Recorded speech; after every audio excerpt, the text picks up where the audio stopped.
Oke, jadi di video kali ini saya mau bahas tentang owner experience dari Daihatsu Sirion tahun 2020 ya. Desember tahun 2020. Kita mulai dari paling depannya dulu. Dari paling depannya ini tampaknya kayak gini ya. Nah, terus buat detail dari lampunya. Lampunya ini udah pakai yang LED. LED-nya tapi yang reflektor dipantulin ke bawah ya dari atas sini. Terus ini ada lampu kecilnya, lampu senjanya. Cuma aslinya bawaannya itu masih kuning. Nah ini udah diganti pakai LED jadi warna putih juga gitu. Cuma putihnya beda sama putih ini. Nanti kita liatin waktu pas dinyalain di malam hari ya. Sama ini lampunya masih bohlam buat lampu sennya. Bawahnya ada fog lampnya juga masih halogen. Nah ini kalau nggak salah ini yang facelift pertama ya. Karena ada ininya nih buat yang Matic. Tapi kalau yang manual nggak dapet nih si cladding hitam-hitam ini, bukan cladding ya, kayak tambahan lah, tambahan hitam-hitam ini. Cuma jadinya mobilnya lebih pendek. Nah ini udah sempat mentok nih beberapa kali karena dia lebih pendek ya mobilnya. Biasa bawa mobil yang agak tinggi, bawa ini jadi sering nggak kira-kira. Terus karena ini mentok di sini jadi kedorong nih ya, jadi agak keluar gini nih si ininya gitu. Selama ini sih luka-lukanya di bagian depan ada itu, terus ada bagian ini bekas nabrak tiang ya kalau nggak salah pas lagi parkir tiang depan, padahal depannya udah ada sensor parkir ya, cuma waktu itu nggak kedetek jadi ketabrak.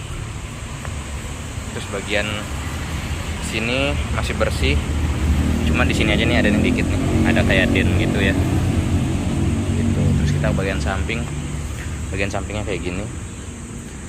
Ini spion udah ada lampu sena ya, tapi dia udah agak lepas nih karena pernah kesenggol gitu. Ini juga udah otomatis nilep ya, nggak otomatis nilep, dia belum otomatis nilep, cuma bisa dilipat doang dari dalam.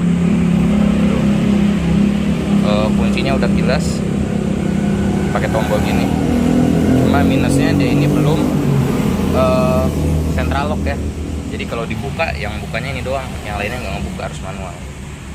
Nah ini bagian belakangnya nih, belakangnya kayak gini ya. Buat detail lampunya dia udah LED nih, lampu rem sama lampu malamnya. Cuma buat lampu sen sama lampu mundurnya masih bohlam gitu. Di sini udah ada penyok nih bekas ketabrak ya, lagi mundur. Terus di bagian bawah juga udah ada yang ini nih rusak nih, bekas kena trotoar kayaknya. Terus di belakang juga udah ada kamera parkir di sini. Dan lampunya masih ini ya, masih kuning ya, nanti dinyalain. Terus ada ini sensor parkir 2 titik di sini yang sewarna bodi juga. Buat di kaca dia udah ada defoggernya ya. Terus ada wipernya. Nah ininya udah elektrik nih, si tuas buka pintunya gitu. Di sisi sebelah sini udah ada luka lagi nih, di sini pernah kena tembok juga. Ini lumayan gede ya lukanya kayak gitu.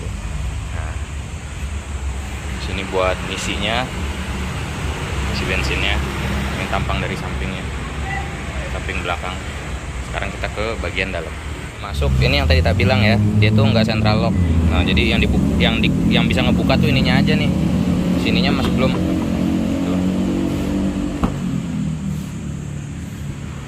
Oke, kita bagian dalam, kita nyalain dulu. Nah instrumennya tuh kayak gini dia. Oke, kita mulai dari bagian sini dulu ya. Oh iya, ini kursinya, kursi aslinya tuh enggak kayak gini ya. Kursi aslinya itu dia itu fabric aslinya, cuma udah diganti pakai kulit gini lah, kulit yang paten ini, bukan yang sarungan. Ini ada bantal. Terus buat seat belt dia, bentar nyalain lampunya dulu. Buat seat belt dia udah yang bisa dinaik turunin gini ya, udah rapi juga, ketutup. Ininya hand gripnya yang gini, yang otomatis nilep gini. Buat sun visornya ada kacanya, cuma belum ada lampunya. Lampunya adanya di sini nih. Ini ada 3 lampunya gitu. Yang nyala ngikut pintu tuh yang tengah ya, kalau nggak salah, lupa juga nih. Buat spionnya masih day night view manual. Ini juga tadinya fabric ya, fabric warnanya abu-abu sama kayak warna joknya. Terus ini masih ngunci ya, yang tadi tak bilang nih. Tuh, dia tuh belum central lock, modelnya gitu. Juga masih manual, belum auto. Ada cup holder, ada pocket, ada speaker. Sini buat airbag ya. Terus di sini buat nyimpen. Nah, ini ada kabel USB sama aux buat head unitnya. Nah, ini kan karena facelift pertama ya kalau nggak salah. Dia itu belum ada Android Auto nih si head unitnya gitu. Kalau yang paling baru sekarang udah ada Android Auto. Di sini ada tombol hazard. Sini kisi AC-nya. Terus ini head unitnya modelnya begini ya. Dia itu belum ada Android Auto-nya, beda sama yang baru. Kalau yang baru itu udah ada Android Auto-nya gitu. Kita matiin lagi pakai lampu kabin aja. Ada Bluetooth, terus ada radio, ada iPod, USB, CD, ada aux in, Bluetooth buat yang musiknya ya. Terus ada buat ini mirroring. Nah, ini mirroringnya sama kayak yang dipakai di DFSK waktu itu. Dia pakainya easy connection. Cuma agak nggak enak ya, enakan Android Auto. Nyetingnya tuh harus buka developer option segala macem. Sini ada setup. Ini buat nyeting bahasa, ada bunyi bip-bipnya, bluetoothnya. Ini FN settingnya, maksudnya tombol yang ini nih, yang FN ini, shortcut buat setting suara, equalizer, posisi mendengarnya apa, posisi speakernya, equalizernya. Terus buat DVD widescreen, brightness, dimmer. Ini load factory sama versi dari head unitnya ya. Nah, ini ada sinyal dari HP yang kehubung ya, baterai segala. Ini buat matiin displaynya nih. Nah, kayak gitu. Kalau buat matiin head unitnya, tekan ininya agak lama nih. Nah, baru dia mati gitu. Nyalain lagi. Bagian bawah ada ini ya, buat ngasih tahu passenger seat belt. Sininya ada dummy nih kosong. Di sini ada buat yang kunci pintu ya, karena dia belum central lock, jadi masih manual nguncinya gitu. Ini buat sensor parkir yang tadi di depan, yang 2 titik. Terus di sini ada buat naik turunin suhunya ya. Nah, ini dia nih terhitungnya lengkap ya. Ada arah semburan ke bawah, ke atas, ke badan, sama buat depan nih. Buat ngilangin kabut nih di sini. Gitu. Embun sih, buat ngilangin embun. Yang buat belakangnya yang tadi nih. Nah, saya nyalain lagi. Nah, dia ini ada memori juga di sini, memori buat nyimpen presetnya ya. Nah, kayak gini nih, diubah-ubah gini, bisa kita simpen preset yang paling kita suka kayak gimana buat AC-nya. Ini buat naik turunin speed fan-nya, ini buat sirkulasinya nih, buat modenya nih, arahnya kemana. Gitu. Terhitungnya lengkap nih. Cuma minusnya AC-nya kurang dingin itu aja kalau tengah hari. Ada engine start stop. Nah, di bawah sini juga ada ini lagi ya. Bentar. Ada 12 volt power outlet sama USB. Nah, ini dia nih yang jadi masalah. Kenapa USB charging? Di sini jadiin USB charging. Padahal yang ini itu bisa aja simpennya di sini gitu, biar enak. Jadi nggak harus ini kabel yang ngejepit pas ditutup gini gitu loh. Kenapa ya? Saya agak bingung sih di situ. Karena sini bisa buat nyambungin ke head unit gitu loh. Padahal ini kan cuma 2 volt, cuma 10 watt doang ya, 5 volt 2 ampere. Gak gede-gede amat juga gitu. Nah, ini transmisinya ya Matic 4 speed, masih yang konvensional. Udah ada kamera mundurnya segala, yang tadi tuh kayak gini tampilannya. Ya nggak bagus-bagus amat lah ya, cuma udah cukup lah. Dan ini karena posisinya di bawah banget, jadi kalau lewatin jalan kotor, ini kotor banget sih kameranya gitu. Itu aja sih masalahnya gitu. Terus di sini ada ininya, park brake-nya masih manual ya modelnya gitu. Buat nyimpen barang kecil gini. Terus ini instrumen clusternya ya. Instrumen clusternya sederhana aja nih. Di sini ada CFC. CFC itu calculated fuel consumption, kalau nggak salah real time. Jadi penggunaan bahan bakar secara real time, 1 liternya itu bisa berapa kilometer gitu. Terus ada range, jarak dari sisa bahan bakar yang ada di tangkinya nih ya, segini tuh sisanya 407 km lagi. Terus ada odometer, ini baru jalan 23.000 dari tahun 2020 akhir ya, Desember tanggal 28. Berarti ya 2021 lah hitungannya. Terus ada trip Terus ada average-nya 12,7 ya, karena ini mobil sering dipakai buat lewatin jalan macet, jadi boros banget nih hitungannya nih 12,7. Padahal dia bisa paling irit, saya pernah coba itu paling irit 19,5 atau 18,5 gitu. Balik lagi ke CFC. Terus di sini ada indikator buat seat belt belakang ya, kan bisa 3 orang belakang. Nah ini ada indikatornya. Terus yang di tengah ini indikator dari transmisinya. Nah ini sebenarnya lengkap ya, banyak sensor-sensor lain nih. Ada stability control, terus ada traction control segala. Ini yang ada di versi Indonesia. Tapi kalau di versi Malaysia dia ada lane departure warning nih kayaknya nih. Kalau dari gambarnya ya, yang ini nih. Nah ini yang ini sama ini nih. Ini kayaknya lane departure warning nih. Gitu. Terus ada collision alert ya, yang ADAS yang dia ngerem mendadak itu kalau misalkan depannya ngerem. Nah itu kayaknya kalau di sananya di versi Malaysia kayaknya ada nih. Kan kalau di Malaysia namanya Peron 2 MiFi ya. Terus ada di sini juga buat ini nih, auto start stop engine nih. Gitu. Itu sih. Kalau harusnya versi lengkapnya gitu. Terus buat setirnya sendiri, setirnya cuma tilt teleskopik aja dan nggak banyak juga ya. Nah cuma segini aja, nggak terlalu banyak ya tilt teleskopiknya. Terus buat tombol-tombolnya ini buat ngatur media tadi ya. Ini buat ganti-ganti modenya tadi, ada radio, ada bluetooth, di aux segala macam. Sini buat teleponing, angkat telepon. Buat tuas-tuasnya di sini, tuas wipernya standar ya, tuas wiper biasa. Terus di sininya ada buat yang intermittent nih buat wiper belakangnya. Jadi wiper belakangnya nggak nyala terus, nggak yang gerak-gerak terus, tapi ada jedanya dulu gini. Nah, terus buat lampu depan dia belum auto, masih yang manual. Kalau yang baru kalau nggak salah udah auto ya, kalau nggak salah ya. Ini buat lampunya, terus ini buat lampu fog lampnya, sennya kayak biasa. Terus kalau di pojokan sini dia itu ada buat headlamp leveling, naik turunin lampu.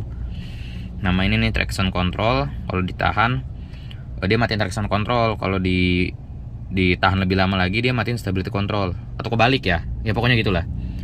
Terus buat ininya, ini buat nyelap spionnya ya. Nah spionnya ditilep gini gitu. Dia belum auto retract ya kalau dikunci, jadi dia nggak otomatis nilep itu. Ini buat ngarahin ininya kayak gitu. Oke, di sini ada tempat penyimpanan lagi ya buat kartu nih kalau saya. Oh iya, buat ininya, buat yang di driver cuma ada ini doang ya, card holder, nggak ada cerminnya gitu. Ini buat ininya yang ada di pintu ya, yang auto cuma yang sisi driver, sisanya masih manual. Ini buat ngunci jendelanya nih, gitu. Tadi kan buat ngunci pintunya udah ada di sini ya, di tengah sini gitu. Si bawahnya sama, ada ini juga buat cup holder, sama ada pocketnya. Speakernya di bawah sini. Speakernya cuma ada 4, nggak ada tweeternya, jadi agak kurang nendang gimana gitu. Gitu sih. Sekarang kita ke bagian baris belakang, karena seharusnya udah semua. Oh iya, satu lagi. Sebelum kita ke baris belakang, ada tempat penyimpanan di sini. Kecil sih. Gitu. Nyimpen uang sih harusnya di sini, nyimpen uang buat parkir ya. Oke, sekarang kita ke belakang sekarang. Oke, sekarang kita ke belakang. Aduh, pintunya agak sempit ya. Kita nyalain dulu lampunya. Oke, buat di baris belakang kayak gini tampilan duduk di belakang kalau ngeliat ke depan. Gitu. Di sini ada lampu ya. Yang pertama ada doornya juga. Kita mulai dari door sininya dulu ya, pintu sebelah kiri. Ini ada buat seat belt. Seat beltnya rapi ya, ketutup nih, ada di dalam sini. Sebenarnya itunya si tempat seat beltnya. Sini ada cantolannya nih. Cantolannya ini fungsinya ini biar kalau kursinya diturunin dia enggak nilep, enggak nyangkut di dalam sini ya, ada dalam kursi, jadi rapih, bisa ke sini gitu. Nah ini kursinya bisa 2 step. Ini yang paling tegak, terus ini yang paling rebah. Itu udah lumayan sih buat yang paling rebah. Di belakang ini juga sama, yang retract gini modelnya. Ini juga sama kayak yang bagian depan ya, layoutnya ya. Ini juga udah diganti nih, ngikut nih, kayak ngikutin warna joknya ya, ada putih-putihnya gini gitu, karena joknya udah ganti ya, harusnya kan fabric kan gitu. Ini bisa dinaik turunin juga headrestnya. Terus di bawah ada cup holder satu tapi nggak ada door pocketnya. Nah di sini buat di kursinya ini ada cantolan nih, cantolannya maksimal 3 kilo, cantolan buat belanjaan. Ada kantongnya juga. Terus buat ininya apa namanya, di sampingnya ada cantolan juga nih buat belanjaan. Di sini juga sama 3 kilo, cuma modelnya kayak gini ya, ada kayak jepit-jepit kuncinya gitu. Di sini ada pocket lagi nih, ada kantong. Nah ini aslinya pakainya jaring kalau pakai jok aslinya, cuma karena udah diganti kulit jadi ini modelnya kulit gini juga ngikut gitu. Nah ini nih yang unik nih, dia ada charger di sini, charger buat penumpang belakang, cuma ya 10 watt aja sih, cuma ya lumayan aja ada akses buat charger gitu. Ini yang unik nih, kayaknya nggak ada deh mobil lain yang modelnya kayak gini nempel di jok ini gitu. Di bawah dia ada buat cup holder ya, ada 2. Di sini ada kopi nih biar nggak bau. Ini ada cup holder 2, ini ada kabel nih buat dipasang ke sini nih, ngecas. Terus di sini ada ininya lagi, cantolan ya, gantungan barang belanjaan. Banyak banget gantungan ya, di sini ada 3 belakang. Terus ada kantongnya yang lumayan. Ini buat posisi duduk saya di depan, tinggi saya 170 dan ini wow, ini lumayan sih. Ini yang paling lega sih kalau nggak salah, ini hampir 1 jongkal lebih nih. Ini paling lega nih kalau nggak salah buat duduk paling belakangnya ya, baris belakangnya gitu. Sebelah kanan juga sama, layout pintunya ada speaker doang 1.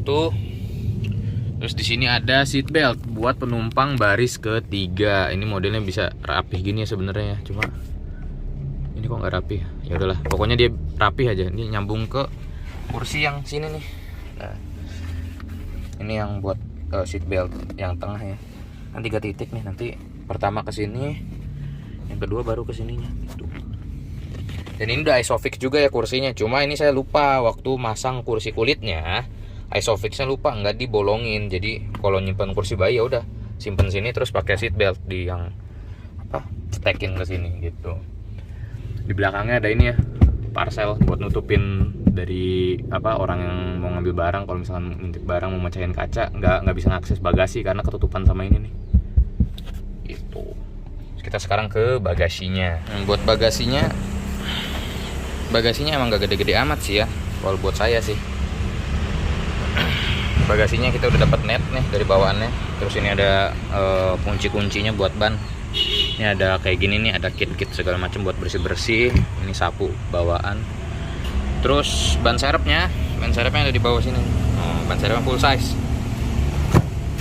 Tuh. Terus buat ininya ada naik dikit ya bibir bagasinya. Tuh.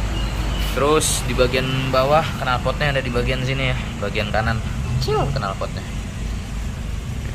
Ini kameranya nih yang tadi nih, yang saya ya gampang kotor kalau lewatin jalan kotor gitu. Ini lumayan gede ya, bukan bagasinya, modelnya ada cantolan buat nariknya. Oke, sekarang kita cobain lampunya kayak gimana. Nah ini kalau malam hari ya, lampunya dinyalain tuh kayak gini.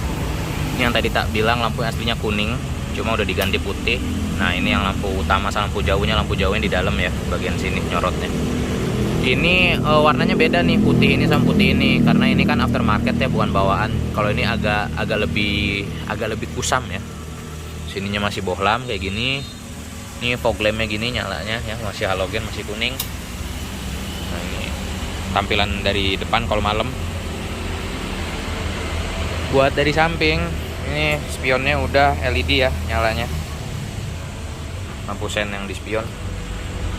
Terus buat di lampu belakang, nah ini dia udah LED juga ya, lampu ininya, lampu kotaknya, lampu malamnya. Cuma lampu sennya masih bohlam, lampu mundurnya juga bohlam. Nah ini buat lampu remnya nih, ini LED juga sama, tapi nyalanya nggak halus kayak gini. Kalau ini kan soft, kalau ini lebih tajam lah nyalanya gitu. Nah ini layout dari bagian belakangnya. Oke, nanti kalau sempat saya mau driving experience-nya kayak gimana, ngejelasin tentang gimana sih, bukan ngejelasin, lebih ke sharing gimana sih driving experience dari mobil ini gitu. Oke, jadi buat kali ini saya mau sharing ya driving experience dari si Sirion tahun 2020 ini, 2021 awal lah sebenarnya. Kalau nggak salah ya, waktu itu sempat ada surat impornya ya, dari Malaysia ke sininya itu 2019 sebenarnya mobil ini. Cuma baru nyampe ke saya 2020-an akhir sih. Ya sebenarnya sih belinya juga akhir tahun gitu. Dan emang agak jarang sih si Sirion ini di Indonesia ya, karena mungkin harganya nanggung kali ya buat city car sebesar ini. Gimana sih rasanya Sirion 2020 ini buat dibawa sehari-hari ya? Sebenarnya kalau dari suspensi ya, itu kalau buat dibawa di kota yang jalannya bagus, mulus gitu, itu sebenarnya enak-enak aja sih, nggak yang keras-keras amat gitu, dan nggak yang empuk-empuk amat apa ya, ngepas gitu. Tapi kalau dibawa ke jalan yang sedikit agak tipikal jalan Indonesia yang bergelombang lah ya, bahasa halus yang bergelombang, yang tidak rata gitu. Nah itu tuh suspensinya emang keras banget.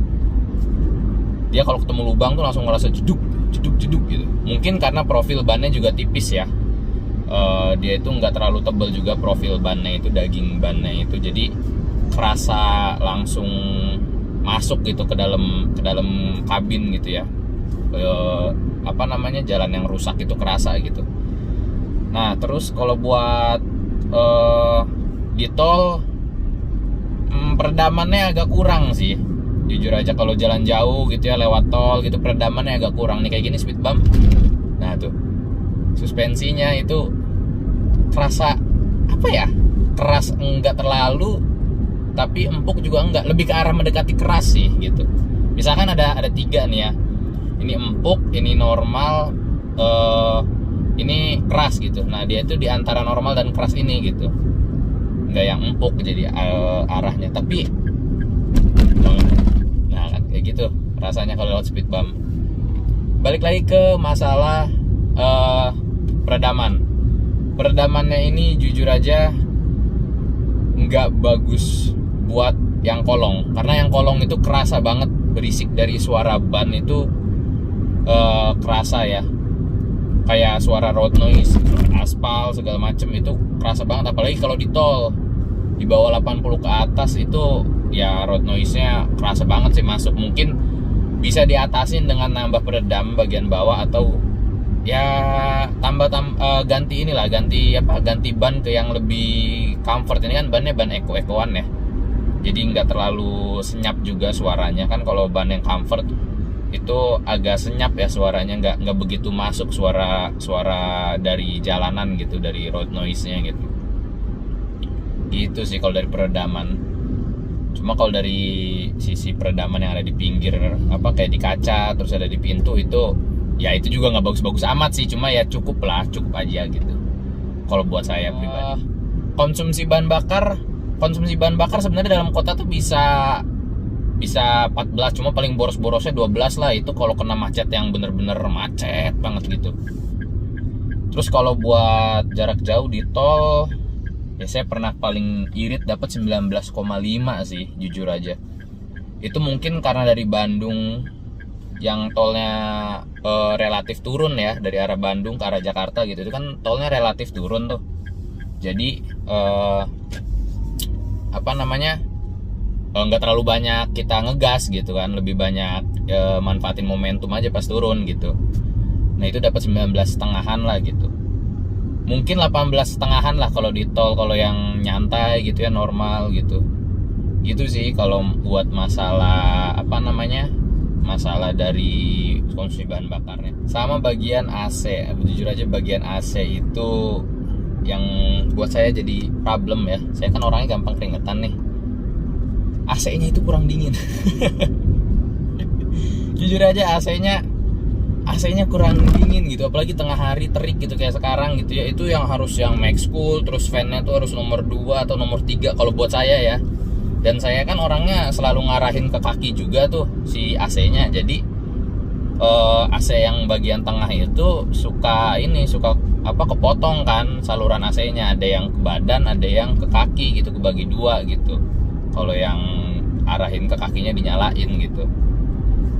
Terus kalau buat yang di belakang sih ya pasti depan aja kepanasan kalau orang kayak saya. Nah nggak tahu kalau misalkan saya duduk di belakang. Kebetulan belum pernah sih duduk di belakang gitu, disupirin tuh belum pernah gitu, jadi nggak tahu gimana rasanya kalau duduk di belakang. Cuma sejauh ini sih ya nggak pernah ada komplain sih buat yang duduk di belakang gitu sampai kepanasan gitu, nggak pernah gitu, karena kan AC-nya di depan doang gitu sih. Mungkin buat pribadi saya yang orang gampang keringetan, ini kurang dingin gitu kalau dibandingin sama kayak Innova. Ya beda juga sih mobilnya, cuma kan perbandingannya adanya Innova ya. Kalau Innova kan cepet banget tuh dinginnya, kalau ini tuh agak lama dinginnya.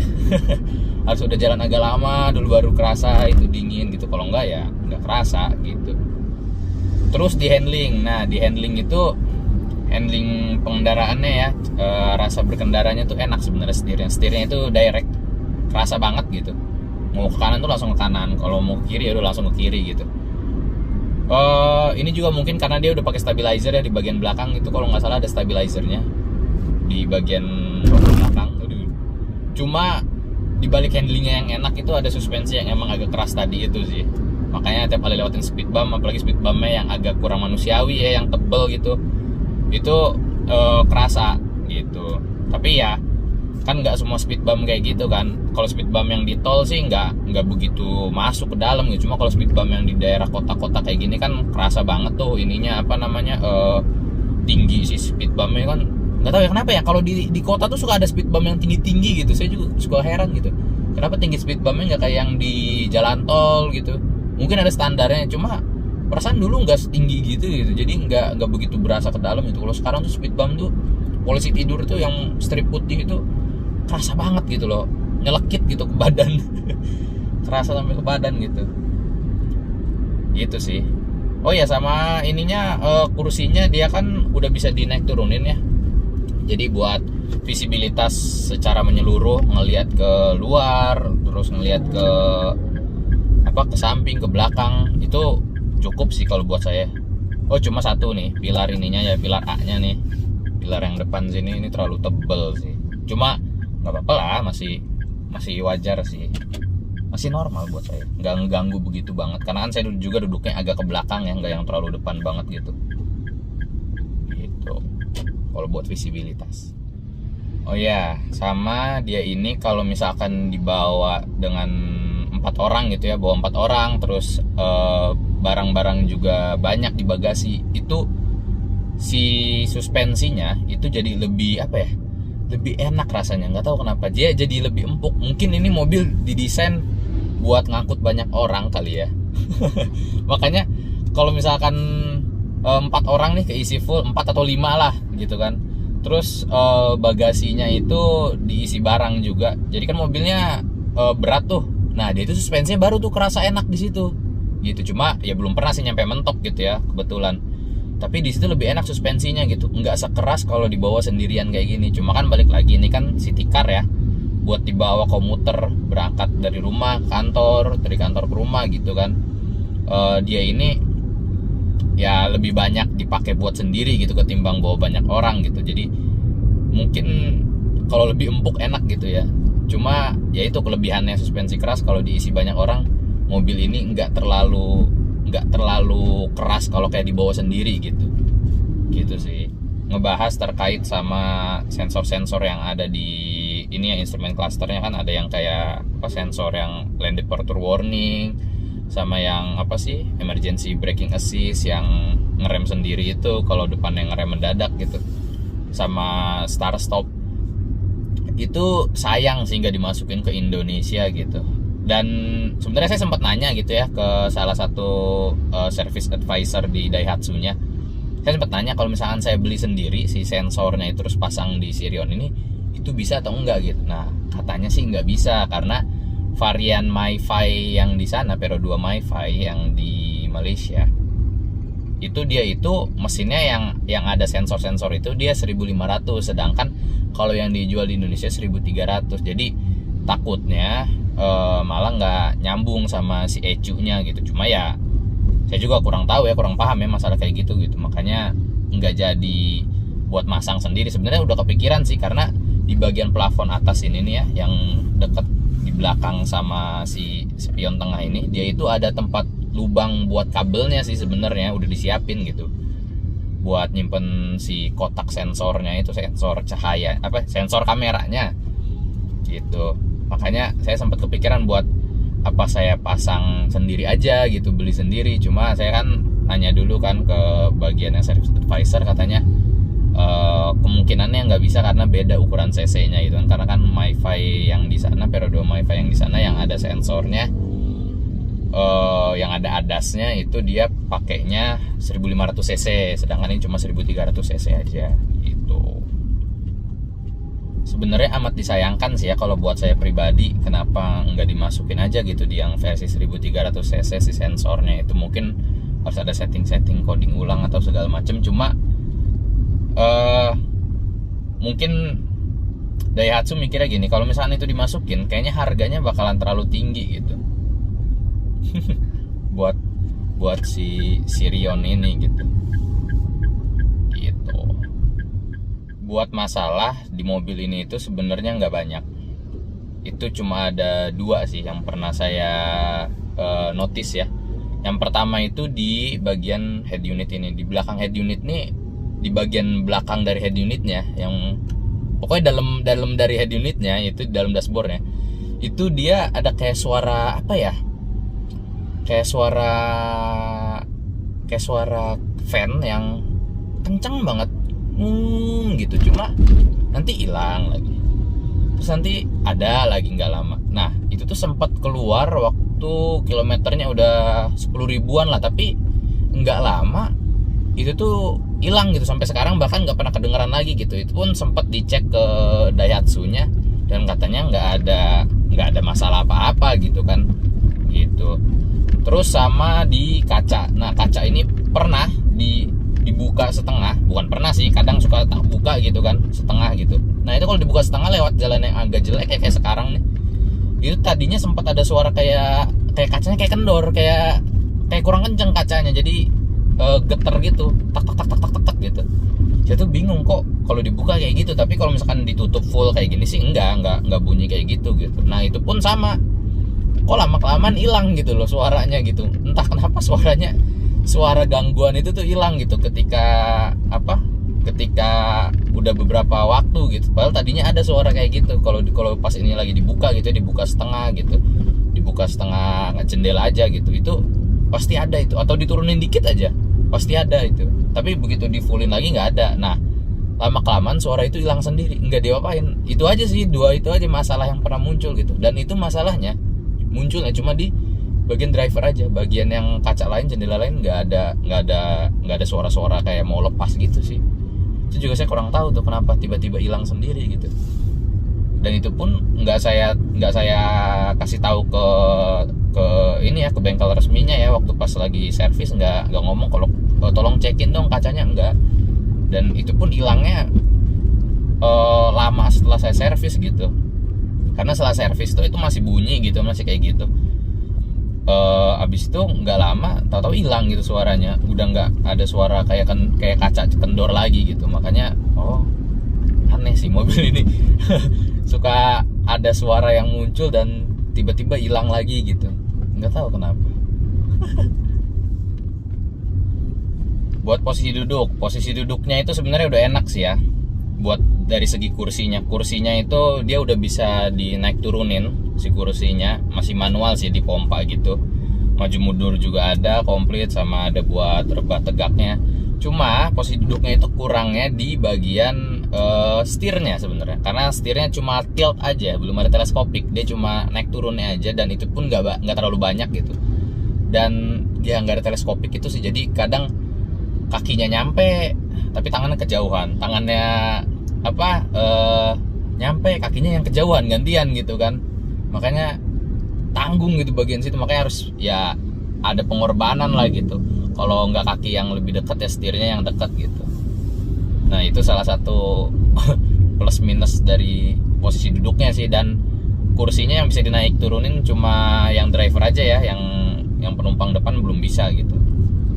Sama kalau buat penumpang belakang kan dia ada 2 step ya, ada yang tegak, ada yang rebah kan gitu. Yang rebahnya juga udah lumayan sih kalau menurut saya gitu ya, meskipun emang saya belum pernah ngerasain disupirin juga gitu di mobil ini gitu, di belakang gitu. Jadi sejauh ini yang saya rasain sih ya posisi duduk buat drivernya itu agak tanggung gitu, nggak ada teleskopik. Kenapa nggak ada teleskopik? Kenapa sih masih banyak mobil yang nggak ada teleskopik ya gitu? Padahal kan itu ngebantu banget gitu buat ngasih experience yang lebih baik gitu, yang lebih enak buat yang bawa gitu. Cuma ada tilt steering aja kan akhirnya gitu. Itu sih. Segitu aja dari saya. Terima kasih buat yang udah nonton. Tunggu video selanjutnya, ada Innova Reborn tahun 2016. Oh iya, tambahan juga ini kalau malam tampilannya kalau lampunya dinyalain ya, ininya agak meredup ya kayak biasa di unitnya.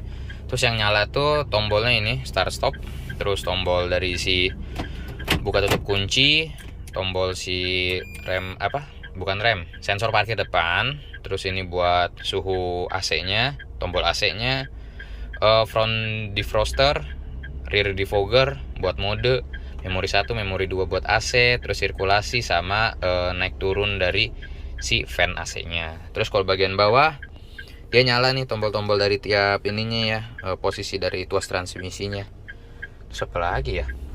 Oh iya, ini tampilan instrumen clusternya kalau malam ya.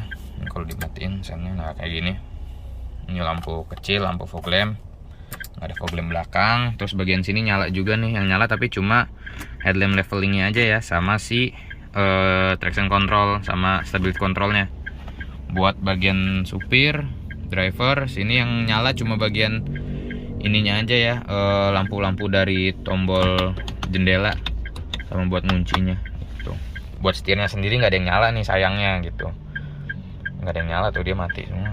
Padahal kalau nyala kayaknya bagus itu. Dan warnanya ini beda, ini oranye, yang ini putih. Kenapa warnanya beda gitu? Oh ya, ini buat headlamp levelingnya ya. Ini kan posisi 0, kita turunin posisi 1, nah, turun 2, 3, 4, 5, 6. Ada berapa ya? Ada 8. Nah, ini paling pendeknya nih ya. Ini kalau masuk komplek jadi nggak bikin silau tetangga. Nah, ini kalau udah keluar dari komplek atau di tol, emang sih nggak terlalu yang terang-terang banget. Apalagi fog lampnya juga nggak banyak ngaruh noh. Fog lampnya nggak banyak ngaruh. Jadi kadang jarang tak pakai sih fog lampnya. Yang penting lampu depannya nyala lah. Tuh. Itu bonusnya. Oh iya, sama ini. Buat ini nyala ya, buat hazardnya ya. Kalau lampu depannya nyala juga gitu. Sisanya di pintu juga nggak ada yang nyala, apalagi yang di pintu belakang. Udah itu aja. Oke.